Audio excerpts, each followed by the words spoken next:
ಆಸ್ತಿ ವಿಚಾರಕ್ಕೆ ಸಹೋದರನೇ ತಂದೆ ಮತ್ತು ಅಣ್ಣನನ್ನು ಬರ್ಬರವಾಗಿ ಹತ್ಯೆ ಮಾಡಿದ ಘಟನೆಯು ಹಾಸನ ಜಿಲ್ಲೆಯ ಹೊಳೆನರಸೀಪುರ ತಾಲೂಕಿನ ಗಂಗೂರು ಗ್ರಾಮದಲ್ಲಿ ನಡೆದಿದೆ.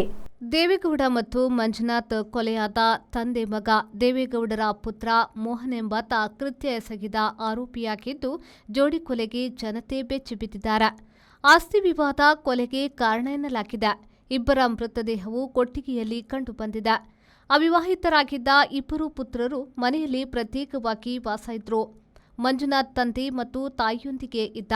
ಮೋಹನ್ ಪ್ರತ್ಯೇಕವಾಗಿ ಒಬ್ಬನೇ ವಾಸಿಸುತ್ತಿದ್ದ.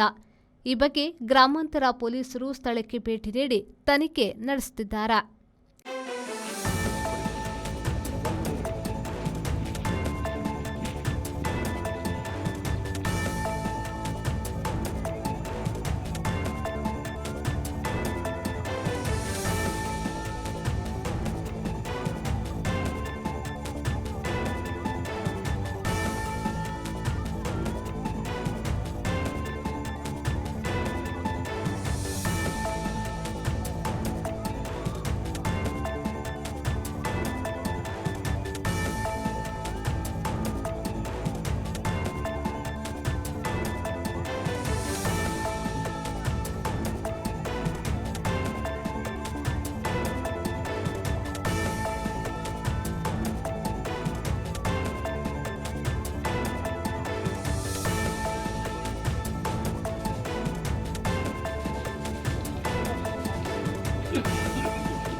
ಯೋಗೇಶ್ ಬಿಜೆ, ವಿ4 ನ್ಯೂಸ್, ಹಾಸನ.